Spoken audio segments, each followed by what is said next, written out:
The county auditor sat frozen at her desk, staring at two documents side by side on her computer screen. Her name was Linda Brennan, and she'd worked in the Iron County Auditor's office for 23 years. She'd seen mistakes before. Typos, transposed numbers, misfiled deeds, but nothing like this. Her hands were shaking as she picked up the phone and dialed the county prosecutor's office. It rang twice before someone answered. Prosecutor's office. This is Jeff. Jeff, it's Linda over at the auditor's office. I need you to come down here. Now. What's going on? Linda swallowed hard.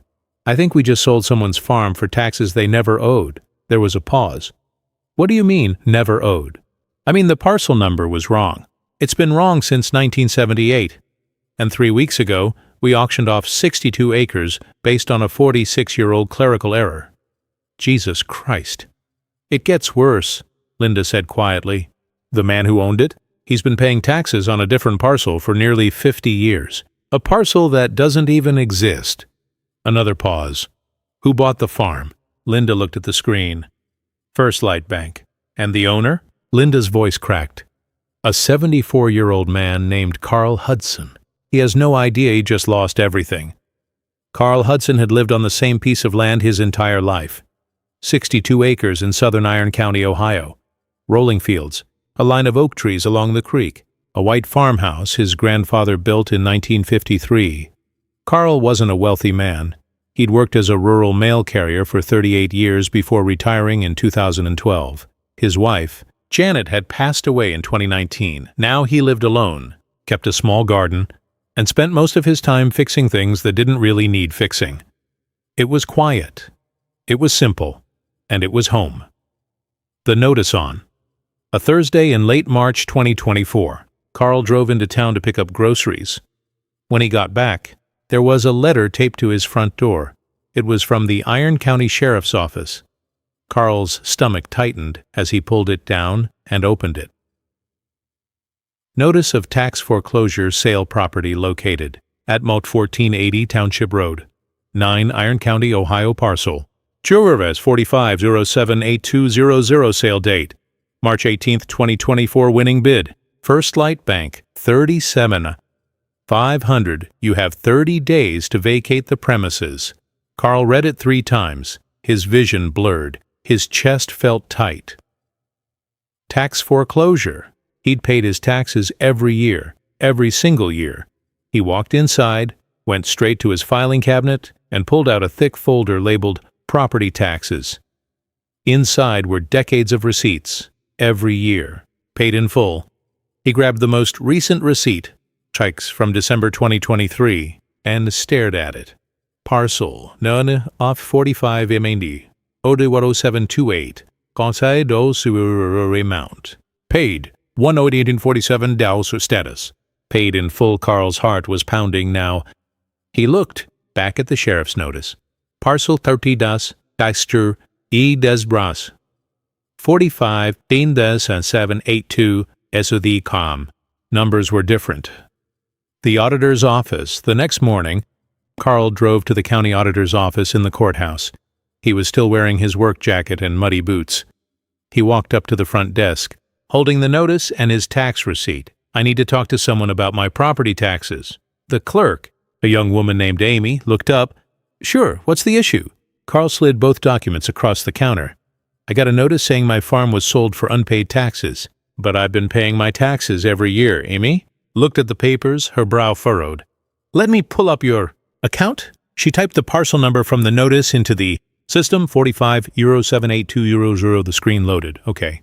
Yeah, this parcel shows delinquent taxes going back to 2019. Total owed was over $9,000. That's impossible, Carl said firmly. I pay every year. Look. He pointed to his receipt.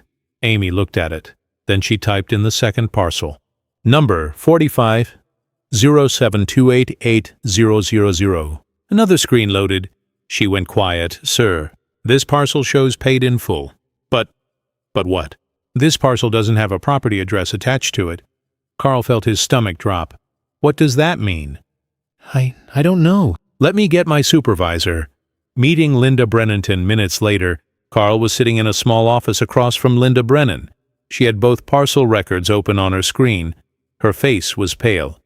"Mr. Hudson, I need to ask you something. How long have you lived at 1480 Township Road 9?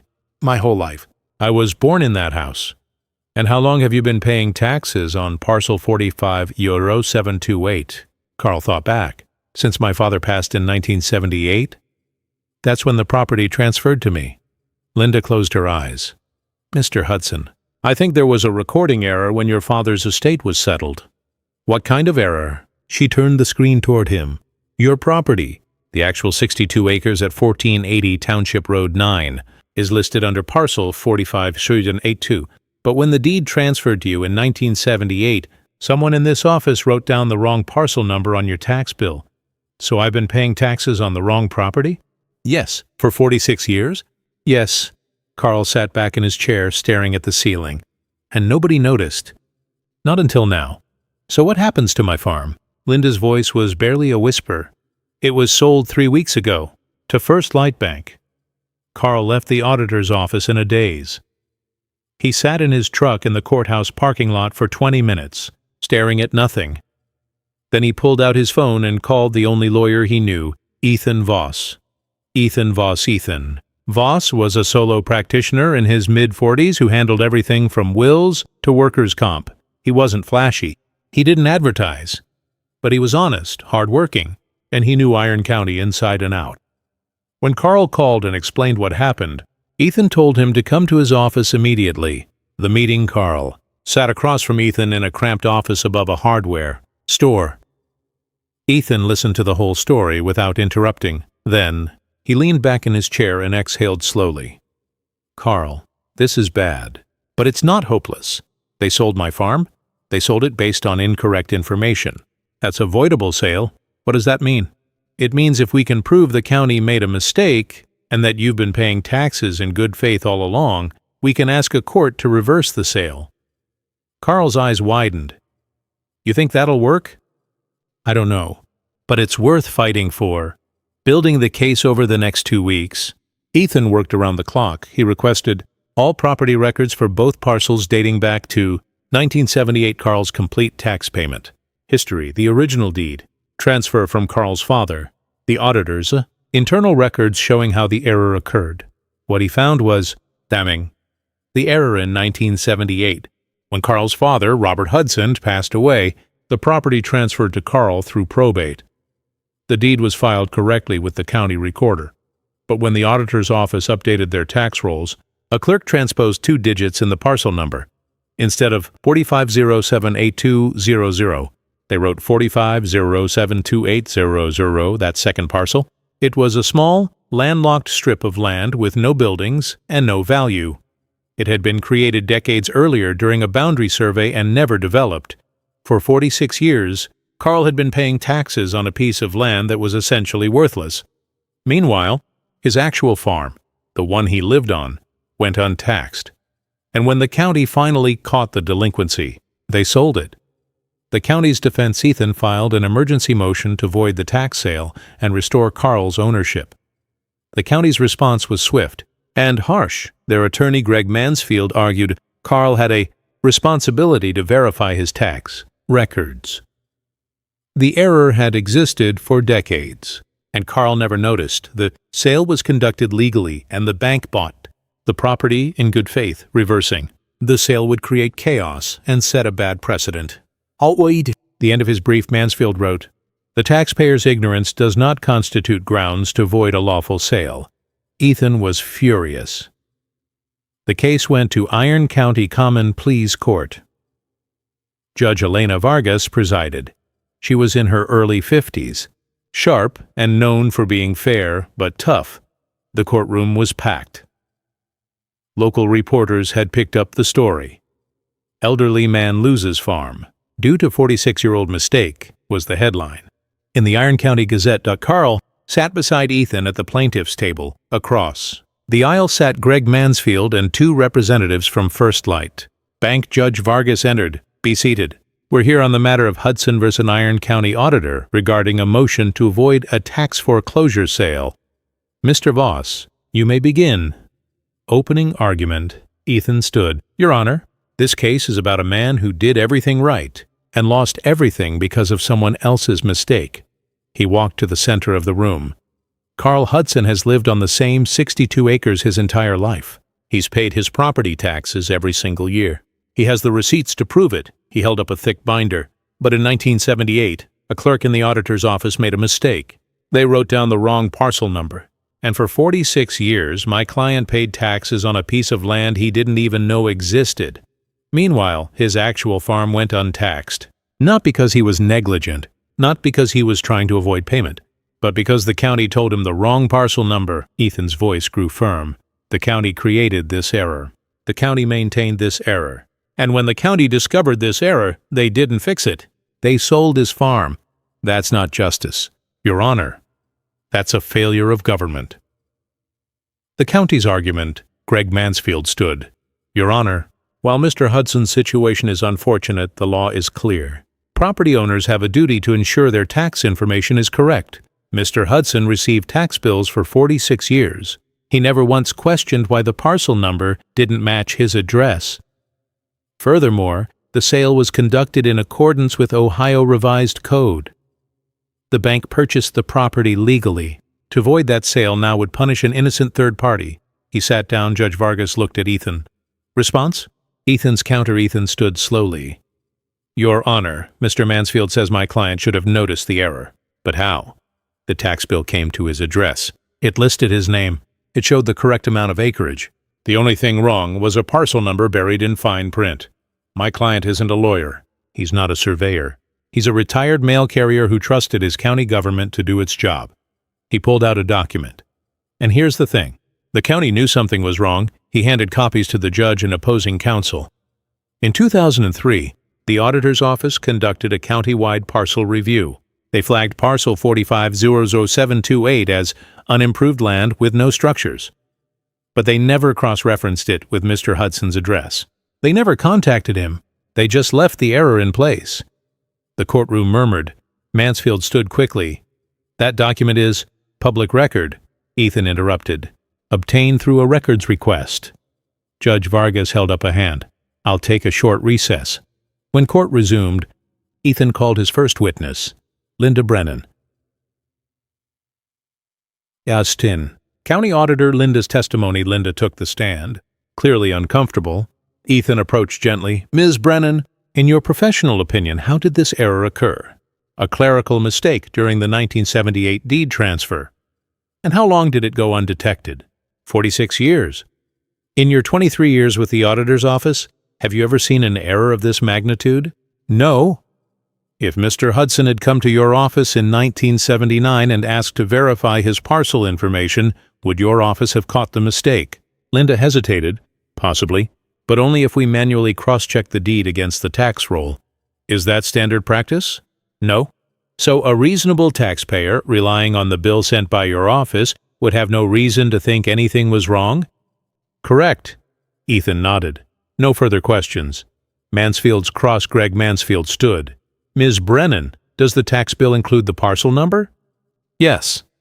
So if Mr. Hudson had checked his deed against his tax bill, he could have seen the discrepancy? Potentially. Thank you. Carl takes the stand. Then Ethan called, Carl Hudson. Carl walked slowly to the witness stand. His hands shaking slightly. Ethan's voice was soft. Mr. Hudson, how long have you lived on your farm? 74 years. Did you ever miss a tax payment? No, sir. Did you ever receive a notice that your taxes were delinquent? Not until the sale. When you received your tax bill every year, did you believe you were paying for your farm? Yes. Did the county ever tell you otherwise? No. Ethan paused. Mr. Hudson, if you lose this case, where will you go? Carl's voice cracked. I don't know. Mansfield's cross. Greg Mansfield approached. Mr. Hudson, did you ever compare your deed to your tax bill? No. Did you ever call the auditor's office to confirm your parcel number? No. So you never verified the information? Carl looked him in the eye. I trusted my government to tell me the truth. The courtroom went silent. Judge Vargas took 2 days to decide.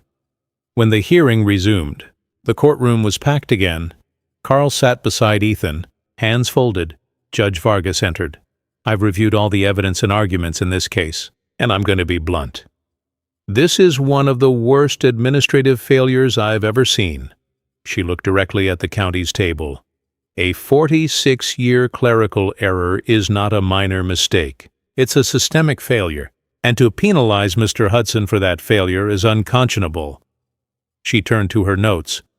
The county had multiple opportunities to catch this error. In 2003, they flagged the parcel as unimproved. They could have, and should have, contacted Mr. Hudson.